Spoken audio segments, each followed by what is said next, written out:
All right, happy Tuesday night, everybody. We've got Dylan here from No Self. How you doing tonight, brother? Not too bad. Yourself? Fantastic, fantastic.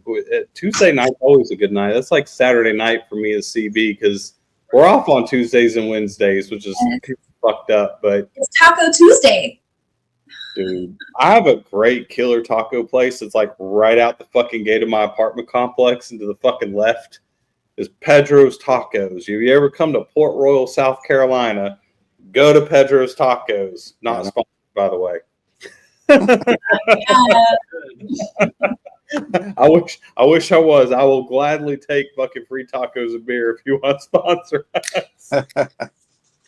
All right, so tonight I am going to pick on CB first, so he's going to get the first question of the night. So, what is something that you have learned doing music that has been unexpected when you went into the music industry? Oof. I think just the sacrifice that it takes. I think that when you first start, you kind of underestimate what you're going to have to give up to pursue it. I think that was the biggest thing. I mean, there's no regrets, but definitely had to put things off and move things around in life just to make it happen. Well, I think a lot of people have no idea. They kind of go into it with this wild dream that they're just going to go up on stage, they're going to play, and they're going to write music, and that's it. Like, that's where it ends. But that's just not even barely scratching the surface. No, I 100% agree. I definitely, when I started, been doing this a long time, and when we started, I mean, I definitely knew that it was going to be hard work. I'm not discounting that, but you don't really understand like what you're going to have to do and go through, and what you're willing to just say, fuck it and go for it. Yeah. And for those of you watching, like this man right here, this band's been around since what, 2001, 2002? Yeah, something like that. 2002, 2003. And there was some time off there, and we started around 2002, 2003, and did it for a few years. And I'll be completely honest, we had no idea what we were doing back then. Because we were just getting out of high school, so. But then we really started hitting the ground running around 2010 and really started pushing and trying to make all the moves that we needed to make. Right, because I think I remember seeing you guys in Jacksonville during shit. I was probably in my upper 20s, and I'm 42 almost now. Okay. So it was a long time ago, and you guys are literally like veterans of that Florida scene.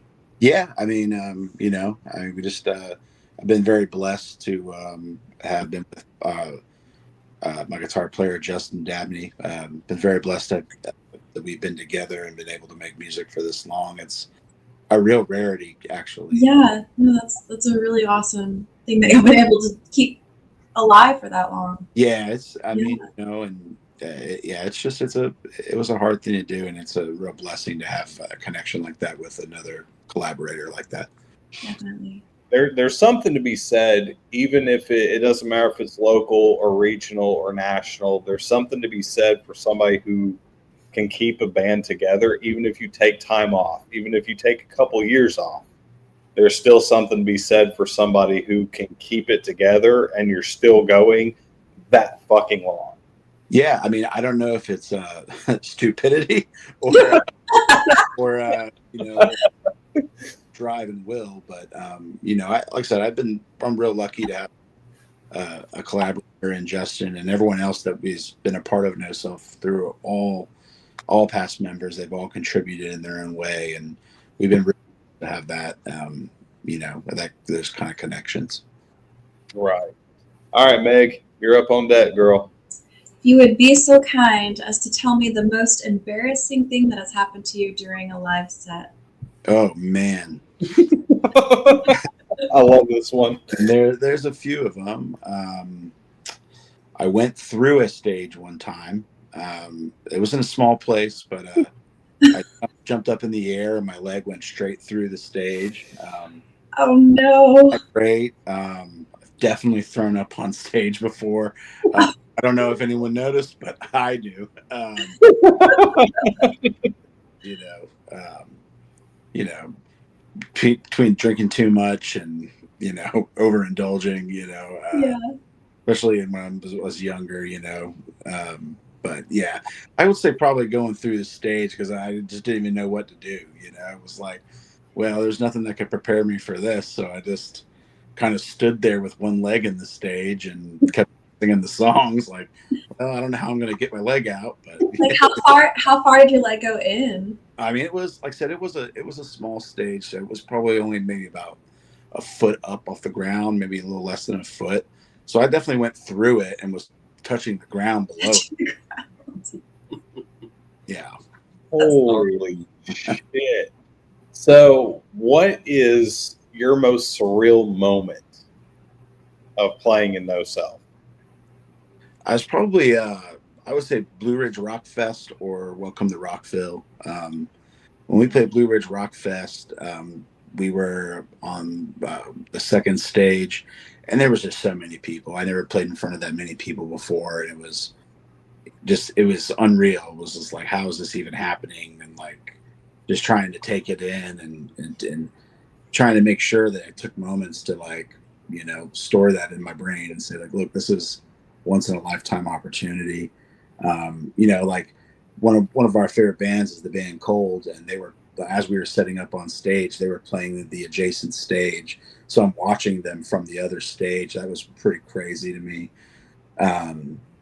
Between that or then Rockville, was down here in Daytona Beach. We're from New Smyrna Beach, Florida, which is just about 20 minutes south. Right.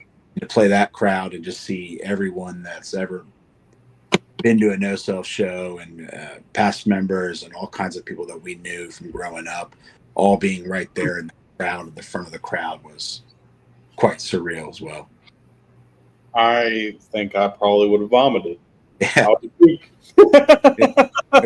was having a good time. It was I was just trying to have the best time I could, and whether we performed well or not, I wanted to make sure we had a good time. And Oh, y'all perform well. I was there and I watched your whole set. Yeah.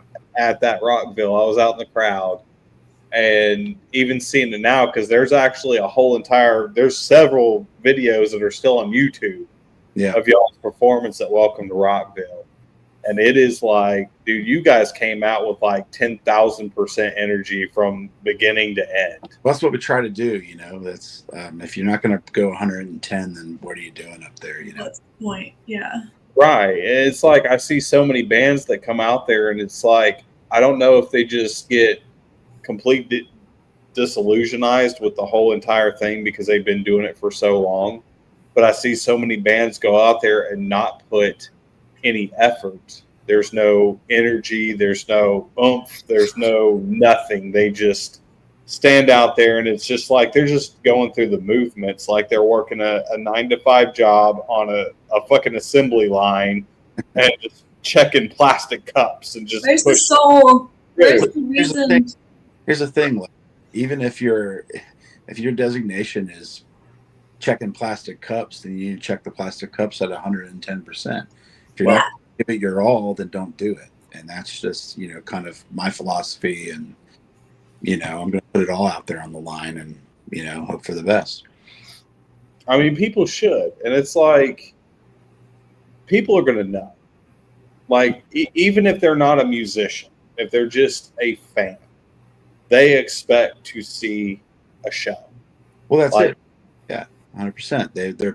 They paid money and they're here to watch you. So why would you not give them the best that you can possibly bring? I mean, and don't get me wrong. Like, there's some, if it's a bad house and there's not a lot of people there, that it can be difficult to get yourself there, but that's your job. That's what you've been hired to do. And you need to do that, Right. Exactly.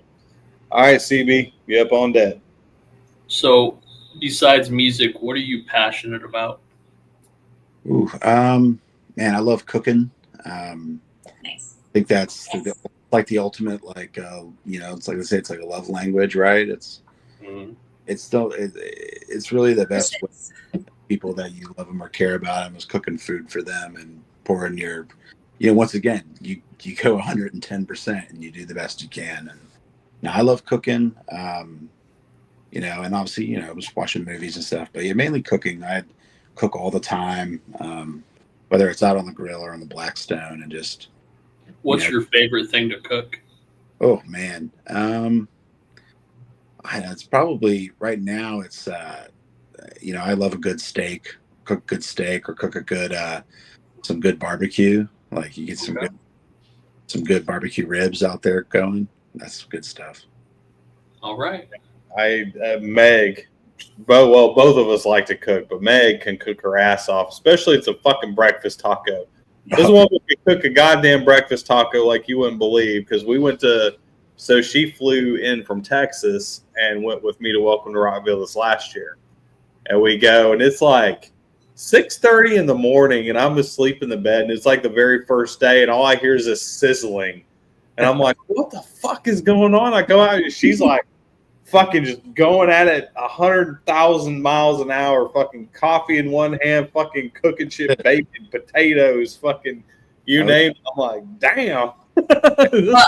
Girl, serious. I had a taco truck for a little bit when I lived in Tulsa, Oklahoma, and that's how I supported myself throughout, all of my working history. Just about was working in restaurants and back of house, front of house. So girl can cook.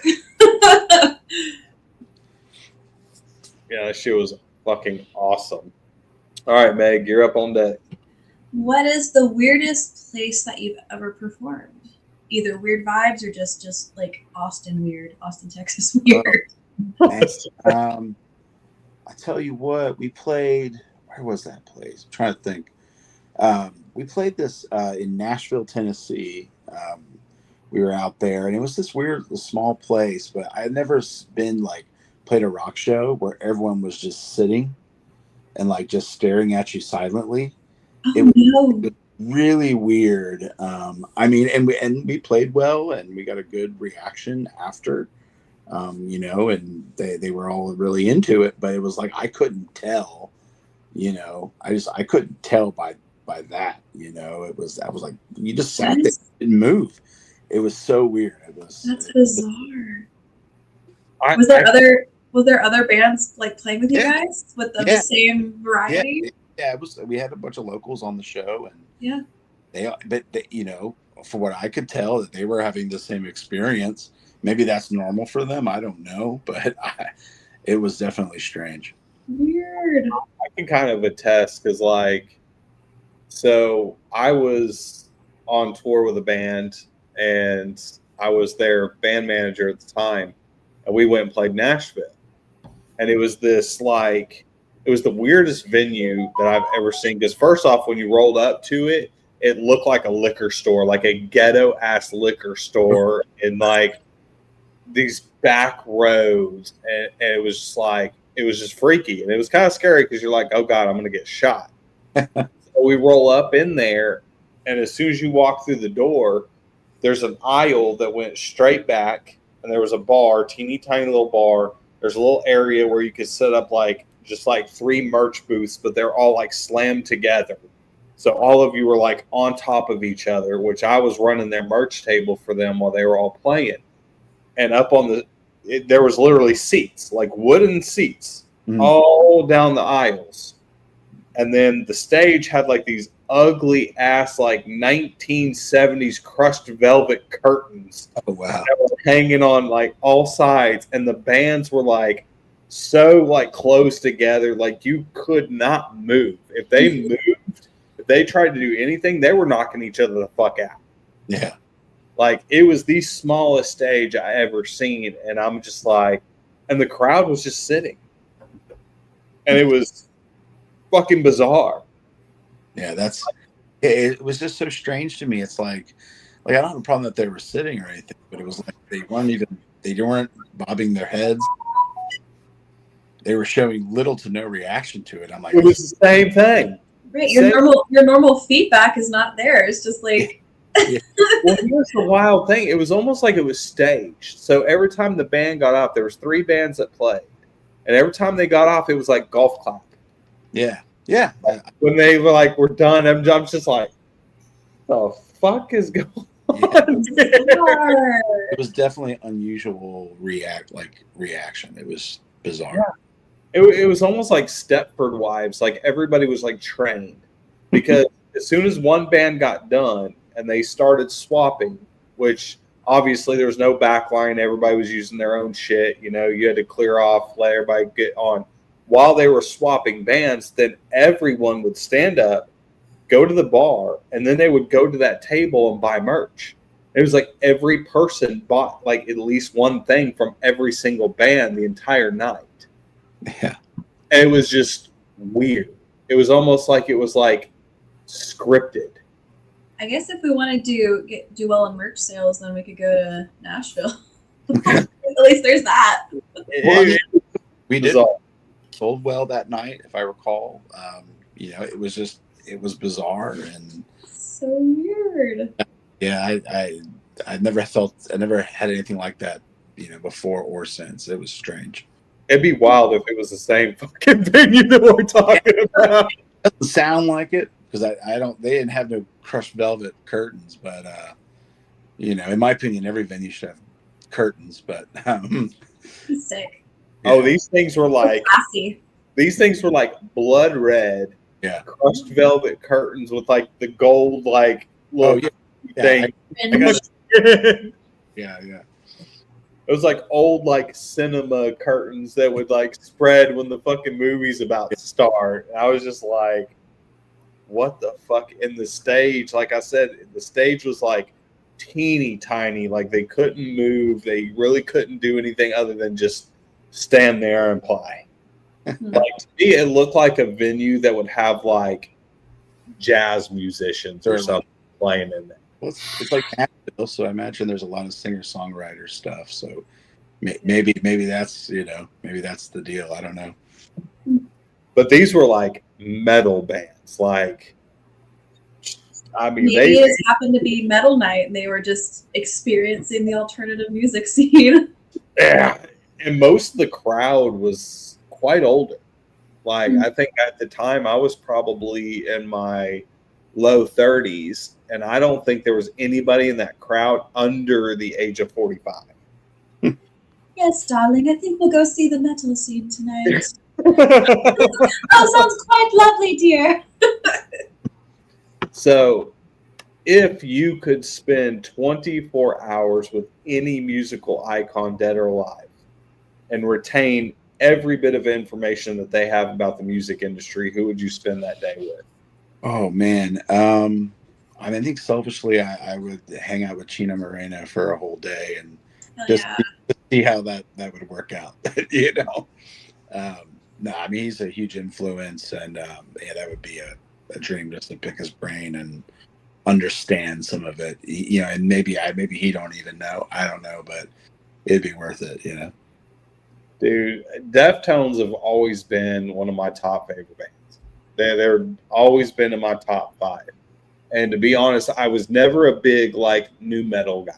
Sure. Now there's some nu metal bands I like. Like I was a big fan of Korn, and I liked Slipknot and some of the bigger ones. But Deftones to me always stuck out because they were so unique and so different than all the rest of them, which is kind of what really appealed to me. Because like growing up, I was a big pop punk kid.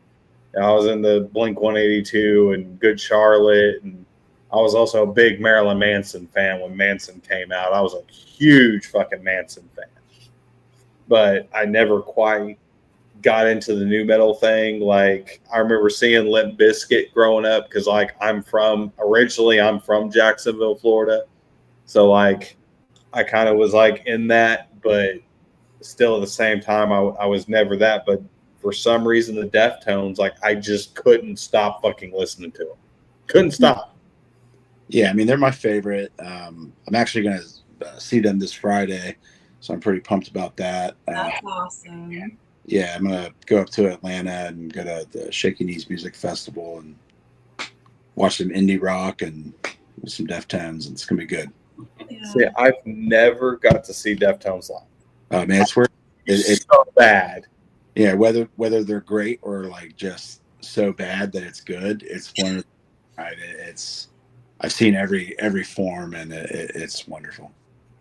Like it sucks because every time I've tried to see them, like I've been to most of the Welcome to Rockvilles, but every time they played the Welcome to Rockvilles a year that I didn't get to go, and I'm like, dude, I'm just getting fucked. Like I'm just not meant to see the Deftones live. I want to so bad. Yeah, man. Well, if you get a chance, you should. I'm hoping they play this next year with their new album that just came out, which I've been listening to that, and that's fucking phenomenal. So Yeah. I'm hoping that they're bringing them to Rockville next year because I already have my tickets for fucking Rockville next year. So If they do, I'll be there. You know, Hell yeah. fantastic. All right, Meg, you're up. What is your go-to gas station snack when you're on the road? oh man, probably the pepperoni pizza combos, the pretzels, not the crackers. Cracker combos are stupid. Those are a go-to. Sour Skittles, of course. Regular Skittles, not sour. I like the sour Skittles. You know, they can be addicting.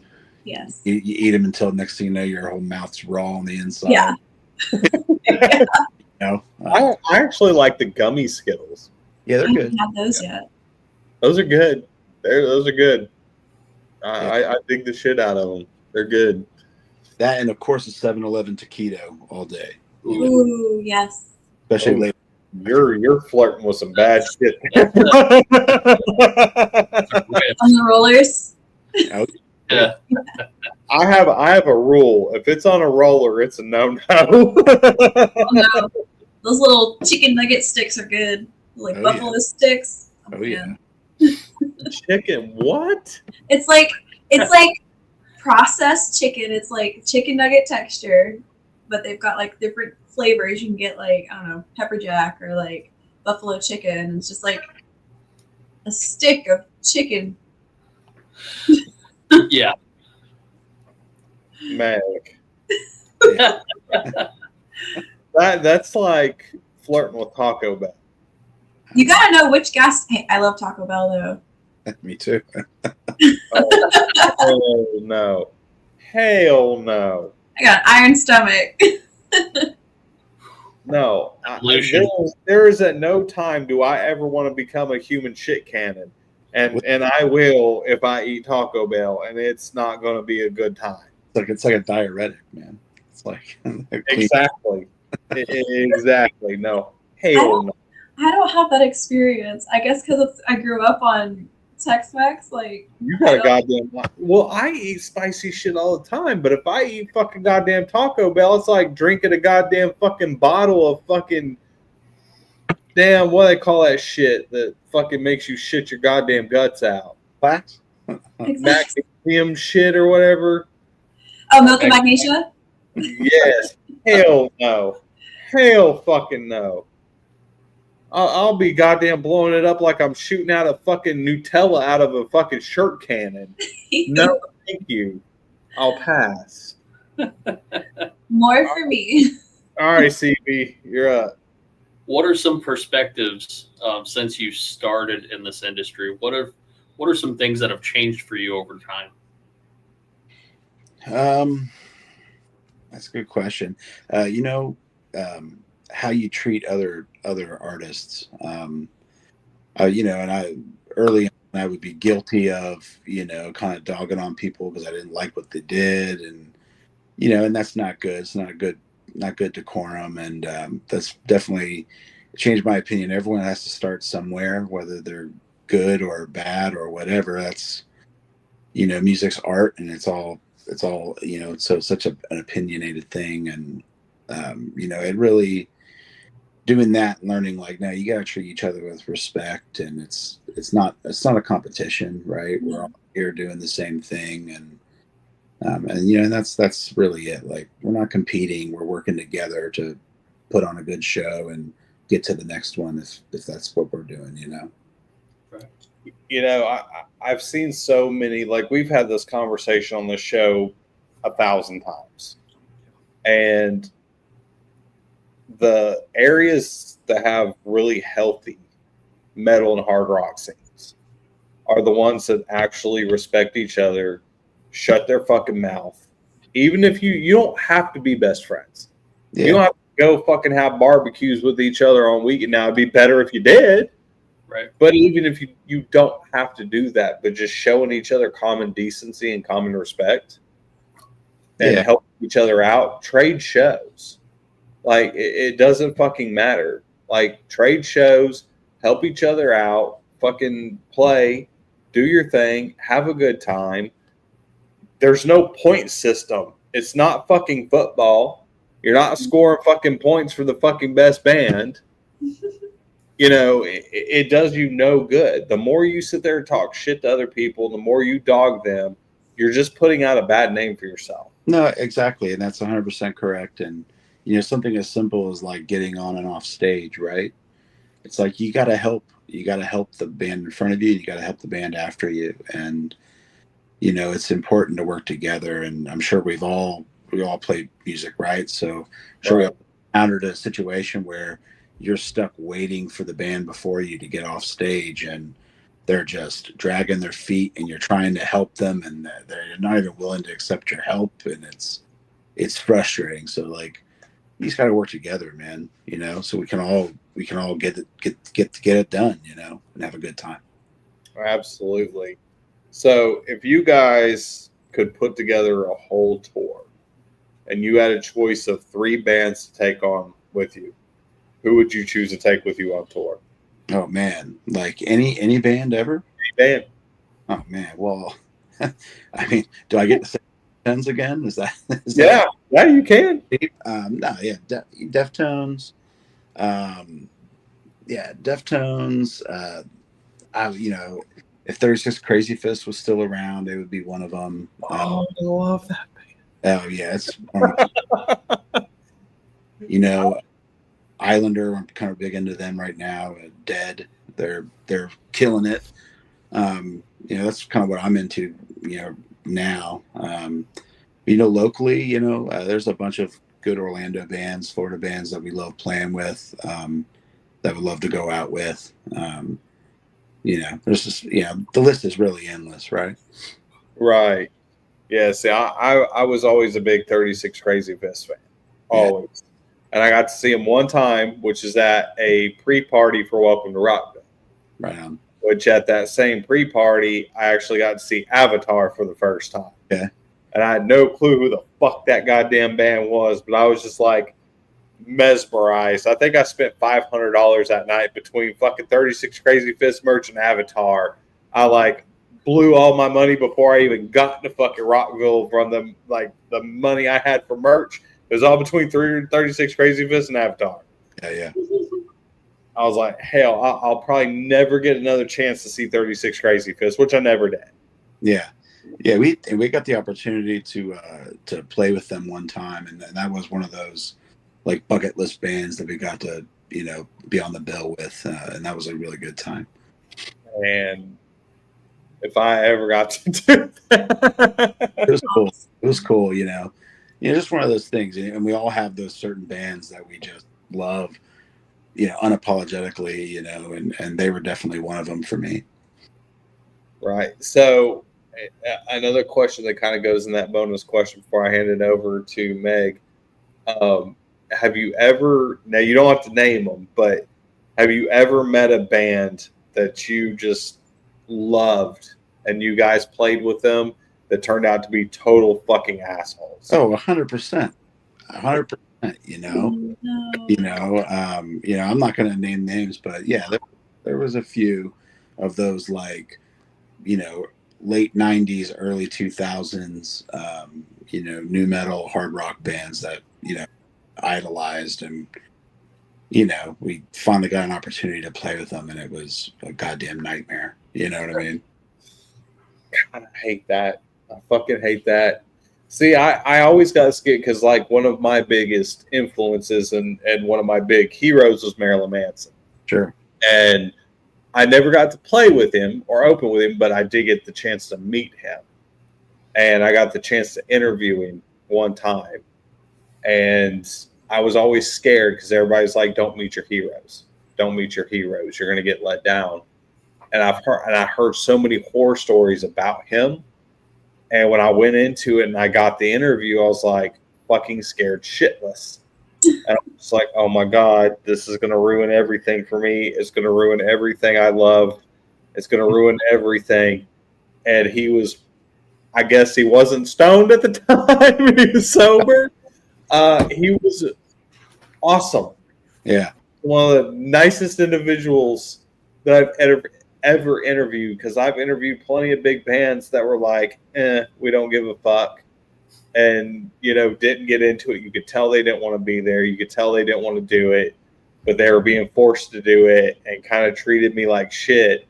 But he got into it and went into stories and was very engaging. And afterwards, shook my hand and signed and brought out a picture signed and gave it to me. And I didn't ask for any of that. He just did that on his own. Yeah. Well, that's awesome, man. That's an experience for sure. So I was just like, fuck, and I'm like, does everybody have a bad experience with their heroes? Because I haven't yet, luckily. Yeah.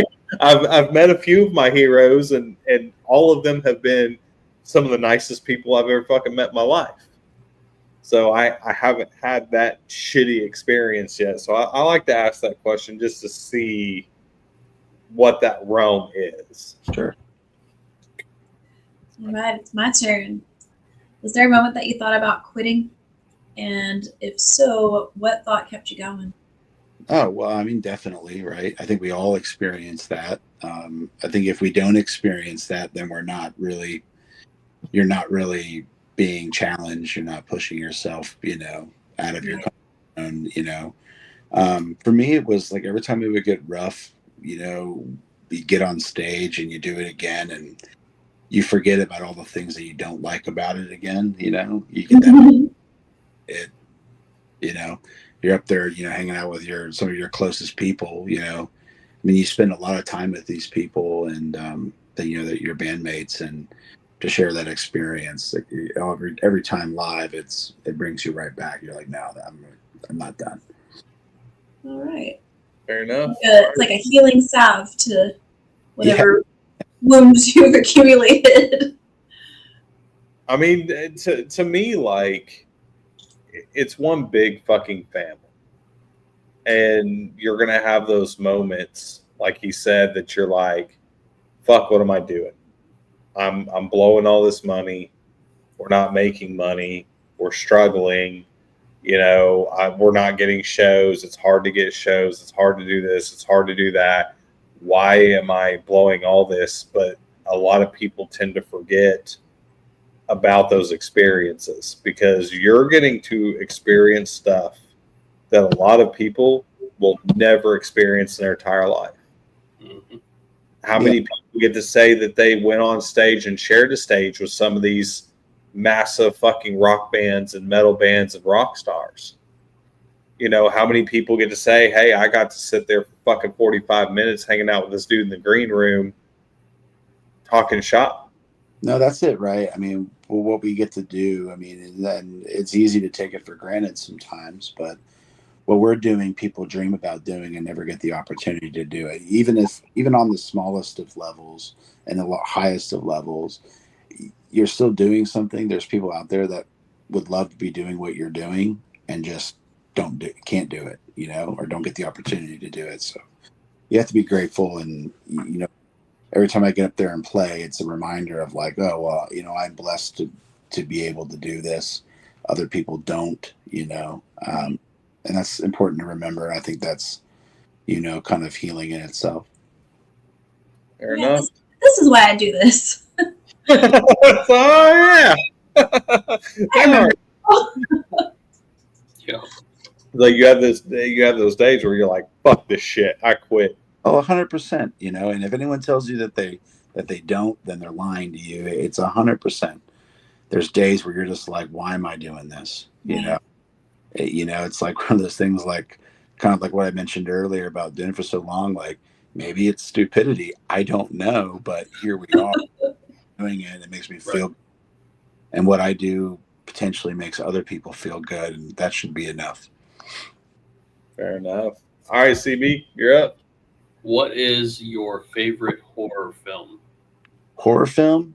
Well, I just saw Weapons the other day, and it's definitely high on the list. I haven't seen a horror film. Like, I'm not a huge horror fan, but I hadn't seen a horror film like that was that compelling in a long time. But my go-to forever, I always the Nightmare on Elm Streets were great. Between them and I always liked Child's Play and of course my guilty pleasure is the Leprechaun films. They just I love the Leprechaun. But I tell you, Warwick Davis. Yeah, there's this one cult film. I don't know if anyone's ever seen it, but it's called Rock and Roll Nightmare. Yep. You ever seen? Yep. That's sure. Oh man, something about that is just it is so bad it's good. It's a delight. That's like there's another cult film that was done in the 80s that a lot of people don't realize that was very heavy metal based. It was a movie called Black Roses. Oh yeah. I got it. I got it on our server. I just haven't had a chance to watch it yet. But yeah, it's recommended me because of my affection for Rock and Roll Nightmare. Yeah, Black Roses is awesome. It's got like fucking Ozzy is in it, and there's several other big bands from back then that are in it. But yeah, Black Roses was a phenomenal movie. I actually watched as a kid because I was an MTV kid, like a lot of us that were born in the early 80s. So I was big on Beavis and Butthead and Headbangers Ball, and Headbangers Ball was talking about it, constantly. And I was just like, Black Rose, okay. So I went to back when there was VHS stores. Yeah. Rent a VHS for a quarter. So went to the VHS store and they had it, and it was so cool because like the whole front of the VHS was like 3-dimensional. Yeah. And it had like this like demon with like a guitar, and it had like roses growing off of it, and it was like 3D and shit, and it was just like way advanced for its time. Yeah. And I fucking got it. And I was like, oh man, there's all these metal musicians in it. I got to watch it as a kid. I fucking ruined that tape. I think it was dead like 3 months. I watched that shit every day, 2 or 3 times a day. And I had to rebuy that VHS like 3 or 4 times. And I've been trying to find it on DVD, but I have yet to be able to fucking find it. It's out there somewhere, I'm sure. You just got to. Like I have a copy of that Rock and Roll Nightmare, and you can't just I can't just order that on Amazon. It's not there. I don't think. Yeah, that's why I keep going to Amazon like Black Roses. Yeah, fuck. Black Roses. Fuck. It's just, eBay. I bet you it's on eBay. Oh, I'm sure. Everything's on eBay. Yeah. Yep. So who's up now? Is the CB? CB, you up? I think you're up. That was the original lineup. I think we switched halfway through. Fuck out. CB, you're up. All right. If you could start a rumor about yourself, what would that rumor be? Ooh, Oh, man. big. That's a hard one. Feet. I don't know. That's a hard question. He's really Chino Marino. Yes.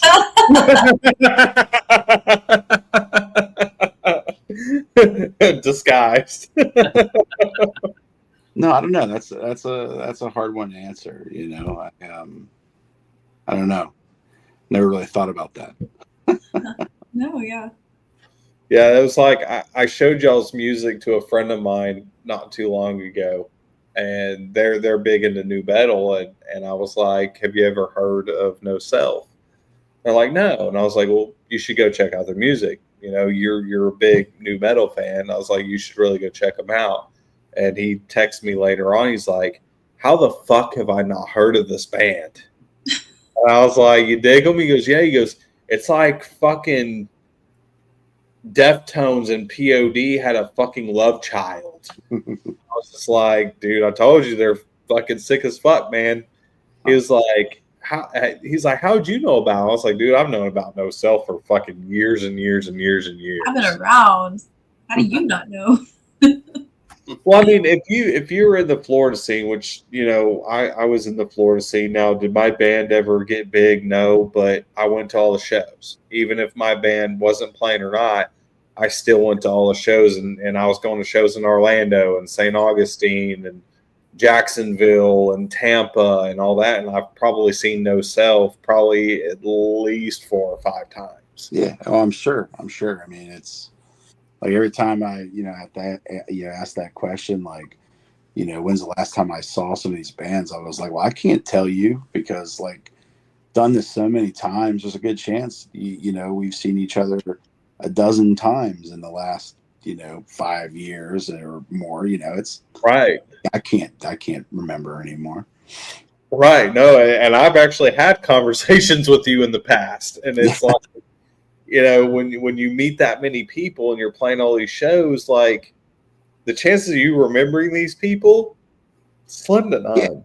Yeah. And there's 1,000 other things going through your brain when you're at those shows and stuff, and you're thinking about, wait, what do I got to do next? What, while you're talking to people, you're only kind of half absorbing the information sometimes, and Right. Whether that's right or wrong, that's the reality of it, and Exactly. So, at what point during your life did you decide that you want to be a musician? Like, was it a band? Was it a family member? Like, what was that one pivotal point that you're like, this is what I want to do? No, I know exactly. I was getting into music and stuff, and my cousin and I went to was this place called the Dion Moon in Daytona. It was an old movie theater that they converted into a venue. And it was a Virgos Merlot show. I don't know if you guys remember that band. They're incredible. They only have one record, but there was this band called Full Devil Jacket that played. Now they weren't big or anything. That band. Yeah, they were, they were small, they weren't big yet. And not that they ever really got huge, but just something about it. And, he was up there just screaming his ass off. And I said to myself, I want to do that, just the way he could let it all out there, that was the exact moment for sure. Nice. I always like to hear it because we always get different stories on that. Sure. It's always different. Like, I tell people, for me, it was actually Beavis and Butthead. And it was seeing Ace of Spades by Motorhead. And during that same episode, there was 3 bands that really changed the course of my entire life that made me want to be in music to some aspect. I didn't care if it was a radio DJ or like this being a podcaster or being in a band. I wanted to be involved. Sure. To some extent. And it was Ace of Spades, Motorhead, Thunder Kiss 65, White Zombie, and This Love by Pantera. Yeah.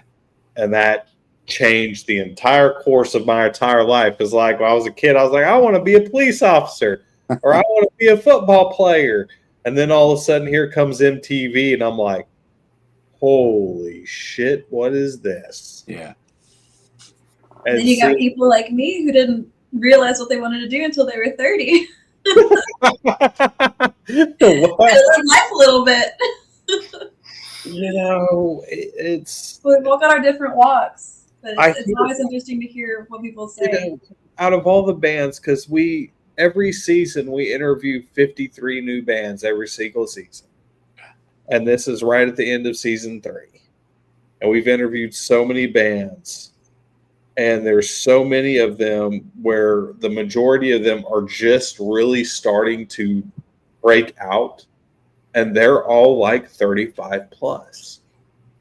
But then I hear all these other little bands that I've talked to locally that are 22, 23, 24 years old. They've been doing it since they're maybe 15, 16. And they're like, well, I'm going to quit because we haven't made it big. And I'm like, if you think you're going to make it big that goddamn young, the chances are slim to none. There's a few bands that do make it at that age, but there's not very many. Well, this would be a perfect time. Have we asked the advice question yet? I don't think so. What would you give What advice would you give to younger bands starting out? Oh man, it'd be always hustle. It's never going to stop. You're going to have to keep pushing and pushing and pushing. Even when you push as hard as you can, you feel like you're getting nowhere. You got to keep going. Um, that's the most important thing. Um, Talk to people, learn their mistakes, because we all come up and we make bonehead decisions and we make make terrible mistakes that set us back, lifetimes even sometimes. And just talk to them, talk to the older guys, ask, just learn, and learn, be humble. We're all trying to do the same thing. That's the main thing. Be humble and just keep working hard and listen to the people that have done it so they can tell you what not to do because they did it. That's the number one thing I can say. Just keep pushing forward. Don't give up. No, because you never know, Never give up. Like, it doesn't matter if you make it or not. Stay local. Still keep playing shows. Even if you don't make it big, keep it as a hobby. Yeah. So It's so therapeutic. Like I said, and if you don't enjoy it anymore, then there's no harm in saying, I don't want to do this anymore. That's not what I'm saying about not quitting. If you don't enjoy it, then you're not going to enjoy it. There's no point. No point in doing it. But if you do enjoy it, you enjoy aspects of it, work hard at it and just try to make the best that you can. You never know. Like when I started, we didn't think that we were going to get anywhere. It was just, we're going to do it. And we're going to see how it works. And we're going to be in a band. We definitely took it a lot further than anyone ever thought we would.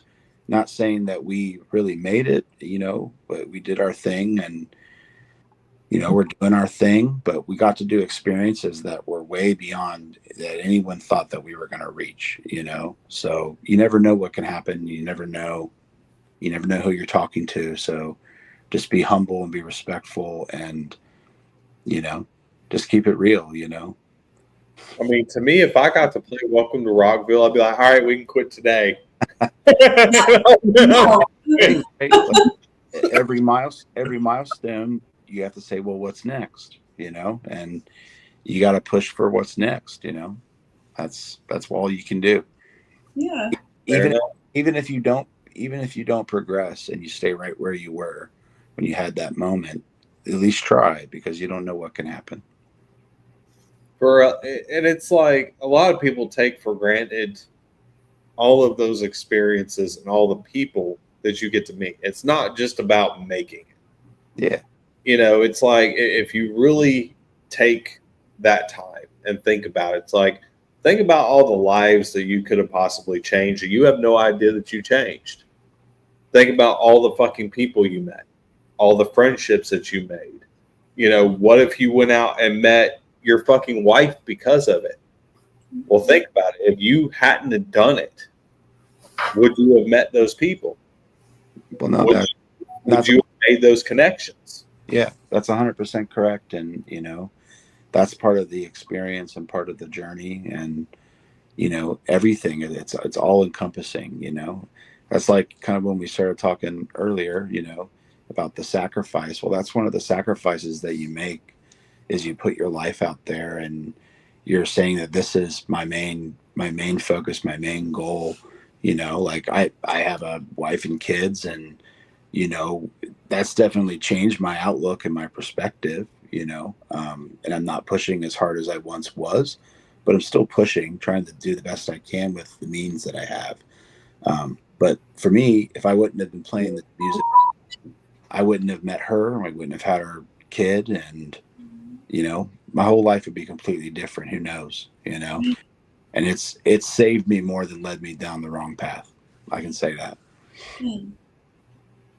Absolutely. All right, CB, you're up. What is one of the happiest memories with your band that you've had collectively? Well, we talk about that Rockville and that Blue Ridge Rock Fest that we played. That was a lot of fun. I mean, for me, I think it was, really kind of putting out music that was of quality and, like that's my favorite part, is recording new music and putting it out there. That's what I like the most. I mean, I love playing live, but that's the main thing. And being able to put that music out was, really a big deal. Um, and just being able to work side by side with some great musicians. And like I said, Justin, my guitar player, he's my main collaborator, and working with him is always just a pleasure. And, just that has kind of hard to explain, but it's just that entire experience is so fulfilling. All right. Fair enough. Fair enough. So, what is one thing that you would really like to accomplish before completely just hanging it up? I'd like to play some more festivals, and get some different festivals and play in front of different people. That's been one thing that we really want to try to strive to do. Get out there more and try to hit some of those different crowds of people, because every United States is so lucky in this sense that every place you go, the people are so different, and that's the diversity that we have really, that's what makes it kind of worthwhile, and to really touch and reach out to those people that you would never get to is kind of a big deal, and I'd like to do that more if I could.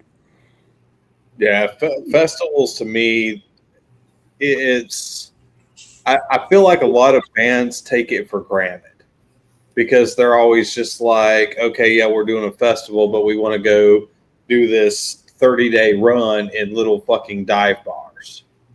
And I'm like, how many people are really going to come to that dive bar? Yeah. 20, 30, maybe, unless you get a really popular bar that packs it out every single weekend. How many are you really going to get? Yeah, I mean, and the only plus side to that kind of scenario is you do get to have an opportunity to have more of a personal connection with the audience because it's so much smaller. However, I'd much rather be up on that huge stage with all those people, because the adrenaline alone is worth it. Yeah, it gives you that fucking feeling that you're larger than life, even if you aren't a massive band. When you go out there and see, anywhere from a couple hundred to a couple thousand or tens of thousands, like you guys with Welcome to Rockville and Blue Ridge, you're talking thousands of people. Yeah. Fucking thousands. Yeah, it was, like I said, it was surreal. Both. That's something that a lot of bands never, ever get to experience. Never. No, you're right, and that's, like I said, that's why I'm so grateful for it. Because these people never get these opportunities, and and we're what we kind of take for granted sometimes is someone's dream somewhere, and we're getting to do it. So you have to respect that. So before we end the podcast, for those of you that are watching, we are going to play the lyric video for their song Rabbit Hole. But before we get to that point, we're going to give Meg the last question of the night before we get into that. So Meg, you go ahead. What are y'all most excited about for 2025? The rest of the New year? music. We just put out a new single called Death by a Thousand Cuts. We're real happy with it. And we're working on new material. I'm hoping have another single out in November, late October, early November. I want to get new music out and just kind of push forward, and like I said, try to get out there and do some of these runs, and just kind of meet new people. And I'm looking forward to it. Yeah, new music's always fun. Yeah, and I like what we're doing. It's good. It's a little heavier, a little more raw than our previous releases. So I'm looking forward to kind of bringing it back that way. Can't wait to hear it. So on that, for everybody that's watching, please go check out No Self on all their social media accounts. If they're playing in the area, go to a damn local show. Don't be a pansy ass. Go spend the fucking 10, 25 bucks. Go to a local show. Go buy the merch. Support these fucking bands. You know, we say, please be good to each other. Don't drink and drive. And for the love of the gods and goddesses, please wrap your fucking tool. On that, here is Rabbit Hole by No Self. And we will see you guys again tomorrow.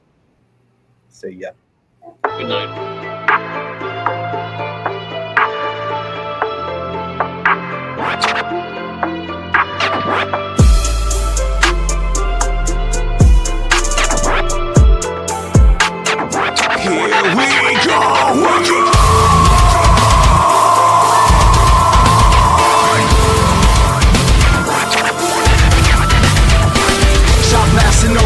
Knows why. High score for headshots, high five. We're trained to die, not to stay alive. We're trained to get by and not thrive. Goddamn the fuck government. A penny for your thoughts, not making sense. We look up to athletes, degenerates. We're struggling to eat and just pay the rent. So let's talk about the struggle. I'm here with the sucks. I feel the pushable. The land with the feet got me fucking tapped out. I gotta climb with the bullet in there now. But the homies in me, y'all wanna go to war. So put your mouth on the good back there, boy. You gone wild and you kick down your front door. Y'all yelling out, what's up? Sympathetic thoughts are running through my head. Pulling back again. Welcome to the black hole that we call life. Time ticks by, then we die. Program the plan, always in the trance. For real things in life will pass you by. Man, I miss my grandma, wish to visit her more. But I was busy, drunk, fucked up and gone. Now the memories fade, the good things escape. TV, technology, manipulate. And now your life's on standby. Flow by, probably cry, jump down out. Experiment, street for the future. Leave a seed, you will not see the picture. I know this, I'm ready for the rapture. I fucked up on a new metal pasture. He died twice, got a right from Jesus.